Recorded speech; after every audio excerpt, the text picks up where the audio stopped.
J'ai toujours eu un problème avec les sacs photos et en l'occurrence vidéo dans mon usage. Et je vous dis ça parce que j'ai peut-être enfin trouvé le sac qui me paraît le plus adapté à mes besoins et surtout avec un rapport qualité-prix que je trouve vraiment pas mal. Depuis que j'ai commencé à m'intéresser à la photo, à la vidéo et tout ça, j'ai toujours eu le même sac qui était celui-là. C'est les sacs qu'on trouve sur Amazon, pas très cher. En plus, c'est plutôt de la bonne marque en théorie parce que c'était un case logique. C'est un sac qui à l'époque m'avait coûté 70 ou 80 € et je l'ai gardé pendant des années. Depuis que j'ai commencé, ça fait peut-être un peu moins de 10 ans, mais on n'est pas loin des 10 ans quoi. Et j'ai jamais vraiment été convaincu parce que déjà il était super inconfortable. Au bout de 10 minutes, ça me tirait dans les épaules, ça me faisait mal au dos. Et combien de fois je suis parti en tournage, même à l'étranger, où on part sur des petits trips d'une journée, d'une semaine ou plus. Et en fait c'est juste insupportable parce qu'on se trimballe le matos, mais ça devient une corvée. Et en plus de ça, je l'ai jamais trouvé très pratique. Il était bien parce que comme la plupart des sacs, on a quand même tous les compartiments nécessaires pour tout ranger, mais au final j'ai trouvé qu'on mettait pas beaucoup plus de matériel que ça, c'est-à-dire qu'une fois que j'avais mis mon boîtier, un objectif, un petit drone, etc., j'avais plus trop la place pour tout le reste, et donc c'était un peu problématique parce que j'avais tout le temps besoin d'emmener d'autres sacoches avec moi en tournage, et c'était vite le bazar. Et le problème c'est que pendant des années je suis resté avec ce sac qui me convenait pas spécialement parce que j'ai toujours eu l'impression qu'il fallait débourser des centaines d'euros dans le sac, et ça m'a toujours un petit peu freiné. J'ai jamais été convaincu par ce que j'ai vu, tous mes autres collègues qui utilisaient des sacs de grandes marques, pareil, il y a plusieurs centaines d'euros, même en les essayant, j'ai jamais été trop convaincu. Alors certes, niveau place, c'était un peu mieux, mais niveau confort, ça m'a toujours fait un peu peur. Alors, je les ai pas tous essayés, etc., donc évidemment...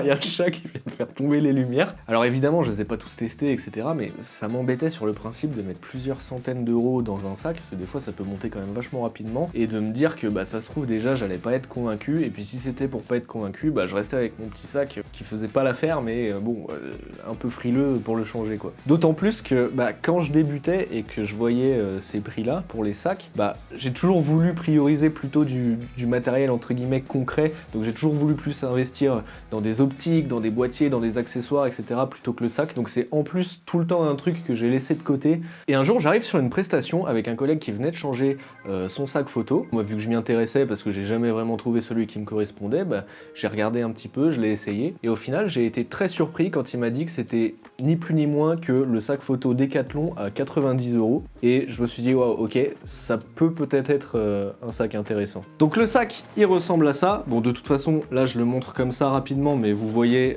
depuis le début des images avec le sac en conditions réelles sur le terrain, quoi, en tournage. Le point qui m'a forcément convaincu, c'est comme je vous le disais au début, c'est son confort. Là, pour le coup, j'ai quasiment plus mal au dos. Alors, je vous dis quasiment parce que, évidemment, je pense que ça, pour le coup, c'est propre à n'importe quel sac photo et vidéo. Quand vous avez des kilos et des kilos de matériel sur le dos, pendant des journées entières, a priori, je connais personne qui me dise au bout d'une journée de 10 heures de tournage, qui pose son sac et qui me dit « Ah, j'ai hâte de le remettre ». En tout cas, il est bien plus confortable que celui d'avant, et dans des conditions de tournage chez des clients, ce que je fais le plus, le sac il est pas toute la journée sur notre dos, donc juste pour transporter le matériel, le premier point c'est qu'il est super confortable. La différence avec celui que j'avais avant, c'est les tailles du rembourrage qui sont quand même et dans le dos et dans les bretelles suffisamment importantes je trouve, et surtout vous avez des espèces de ceintures ici que vous venez fermer autour de votre taille quand vous avez le sac à dos, et mine de rien ça vous englobe bien le dos et ça répartit bien le poids,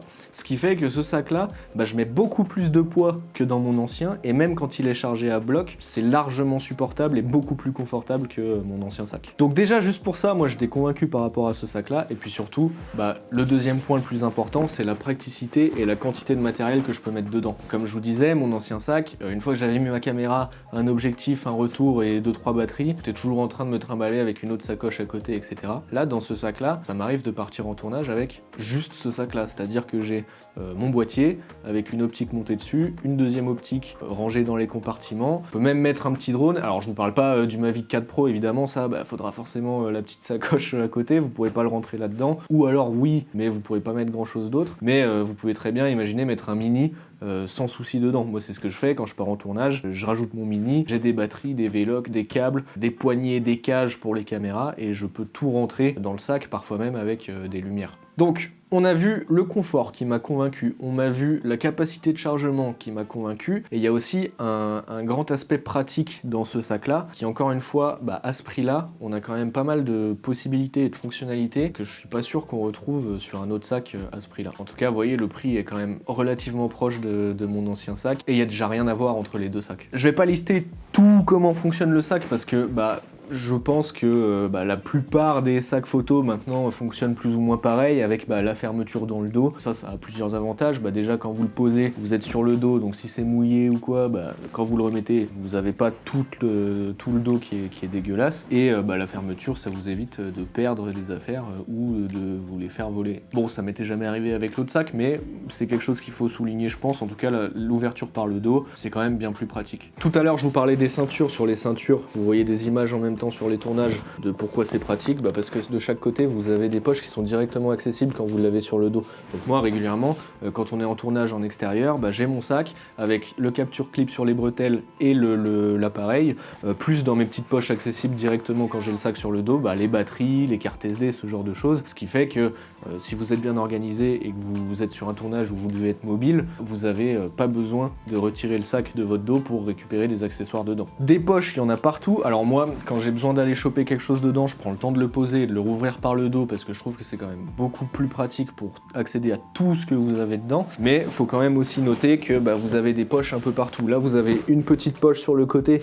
qui vous permet d'accéder directement au compartiment où vous avez la caméra. Donc on peut imaginer que si vous avez besoin de shooter rapidement, vous pouvez rapidement sortir votre caméra. Vous avez devant une petite poche qui vous permet de ranger des caches, des filtres, des clés. Il y a un petit filet à l'intérieur, donc c'est vachement pratique pour les objets entre guillemets de valeur. Vous avez une poche en haut, en dessous de la hanse, donc pour ranger, moi souvent, des barres pour voilà, cas concret, des petites barres de céréales, les passeports ou ce genre de choses. Vous avez pareil, si vous avez besoin d'accéder aux accessoires que vous avez mis dans le compartiment du haut, directement une poche qui vous permet d'y accéder. Vous avez une poche sur le côté où vous pouvez caler, moi souvent, comme vous le voyez sur les images, je mets un ronin, mais vous pouvez très bien mettre une gourde ou ce genre de choses. En dessous, vous avez encore des attaches. Vous avez des attaches partout, avec des crochets de partout. Donc vous voyez, moi des fois je mets du gaffeur, vous pouvez mettre tout et n'importe quoi. Disons qu'il y a un potentiel de personnalisation et on va dire d'optimiser en fonction des outils, les mettre là où vous en avez besoin, etc.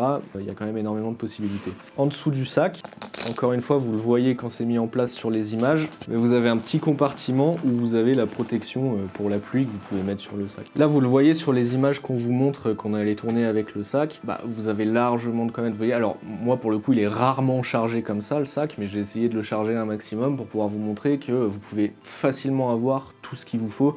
Vous voyez que dedans, j'ai mis un iPad, j'ai mis un MacBook, une caméra, un drone, des accessoires pour la caméra, des batteries, un retour, et vous voyez que j'ai encore de la place. Je vous cache pas que ça commence à être un peu lourd sur le dos, mais si j'ai besoin d'embarquer un maximum de matériel dans un seul sac, c'est largement possible. Dans les côtés pratiques, à l'intérieur, vous avez des filets comme ça, de partout. Donc encore une fois, vous le voyez sur les images, moi je mets des SSD, des filtres, des stylos, vous en avez là, vous en avez à l'intérieur du compartiment pour la caméra. Ça, c'est vraiment un point qui est important parce que on le fait tous, on a tous des cartes SD qui traînent en vrac, des petits accessoires qu'on perd tout le temps, des petits tournevis, etc. Là, vous avez des poches avec des filets de tous les côtés, donc pour tous les petits accessoires, les petits câbles, etc. En principe, vous perdrez pas grand chose. Ce qu'il faut souligner aussi, une fois que le sac il est ouvert, c'est que évidemment vous avez la partie pour la caméra, et vous avez tout un espace au-dessus qui est dispo. Donc là, vous pouvez mettre des accessoires ou n'importe quoi. Mais surtout, ce compartiment pour les caméras, il peut s'enlever. Donc si jamais vraiment vous avez besoin juste d'un mini bloc pour être le plus compact possible, avec juste, entre guillemets, pour protéger votre caméra, ou si vous avez besoin d'un grand espace dans un sac à dos, je sais pas si vous adorez le sac et que vous voulez en faire une valise quand vous partez en vacances, vous enlevez ça, puis ça fait aussi un sac à dos classique, quoi. Ça, c'est important de le souligner que ça peut aussi être un sac à dos normal. On a vu le confort, on a vu le côté pratique, on a vu le côté rangement. Il faut quand même qu'on aborde quelques défauts. Alors franchement, c'est à remettre en perspective avec le prix. Moi, c'est des défauts qui me dérangent pas spécialement, c'est vraiment 2-3 petits détails que j'ai pu relever dans mon utilisation. Si vraiment on voulait que ce soit le sac parfait, Mais voilà, encore une fois, franchement, j'en suis entièrement satisfait. Je mettrai un premier défaut sur l'étanchéité du sac. S'il pleut, vous allez être obligé de mettre la protection en plastique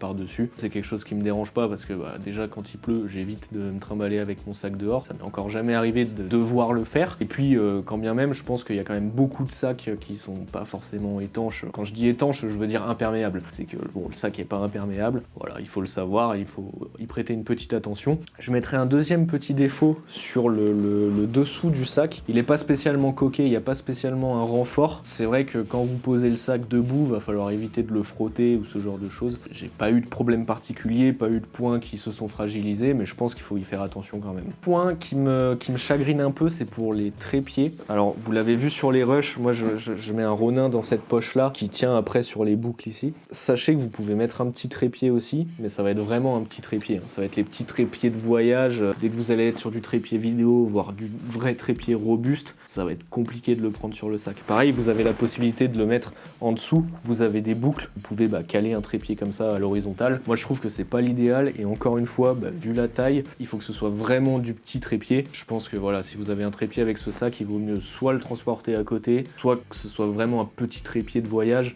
Mais selon ce que vous avez besoin de faire, c'est peut-être pas l'idéal. Dernier point, alors moi qui me gêne pas spécialement, mais j'en ai entendu parler, la profondeur ne permet pas, suivant les optiques que vous avez, de les mettre debout. Par exemple, si vous avez des 24-70 qui sont assez grands, vous ne pourrez pas les mettre debout dans le sac, il faudra obligatoirement qu'elles soient couchées. Moi j'ai pas trop eu de problème avec ce cas de figure là, parce qu'en général j'ai la plus grosse optique qui est sur le boîtier, qui est à plat dans le sac, et puis à côté j'ai mes petites optiques fixes qui sont debout dedans, donc ça passe très bien. Voilà, encore une fois, pour le prix, c'est quelque chose que je préfère souligner, mais je trouve que c'est absolument pas dérangeant. Voilà, donc je voulais vous partager cette petite découverte sur ce sac, parce que ça m'aurait étonné avant qu'on me dise que j'ai un sac photo Quechua. Je dis pas que, évidemment, que c'est le sac parfait et qu'il a zéro défaut, etc. Je dis juste que dans mon utilisation, en journée de tournage, que ce soit en extérieur, quand on fait des tests de caméra avec Adelin, ou chez des clients quand je dois aller filmer pour des vidéos plus corporate,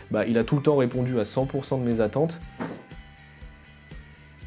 Et encore une fois, vraiment, l'avantage majeur, c'est le prix, quoi. Pour 90 €, vous avez un sac photo qui est plutôt Vous avez un sac photo qui est plutôt professionnel. Dans tous les cas, je pense que je peux vous le conseiller. Puis en plus, j'aime bien trouver ces petits tips, entre guillemets, de trucs pas trop chers qui peuvent aider pour débuter ou ce genre de choses. Je l'avais fait avec le Mini 2 à l'époque, c'était une vidéo qui avait carrément bien marché. Et j'en ai plein d'autres, des accessoires et du matériel qui sont pas de gros investissements et qui sont vraiment importants et que j'ai pu tester. Et il y a des choses qui sont vraiment surprenantes. Donc si jamais ça vous intéresse ou si jamais vous pensez à quelque chose, n'hésitez pas à me le dire dans les commentaires et puis on fera en sorte de faire des vidéos. En tout cas, on fera en sorte d'être plus régulier sur la sortie des vidéos.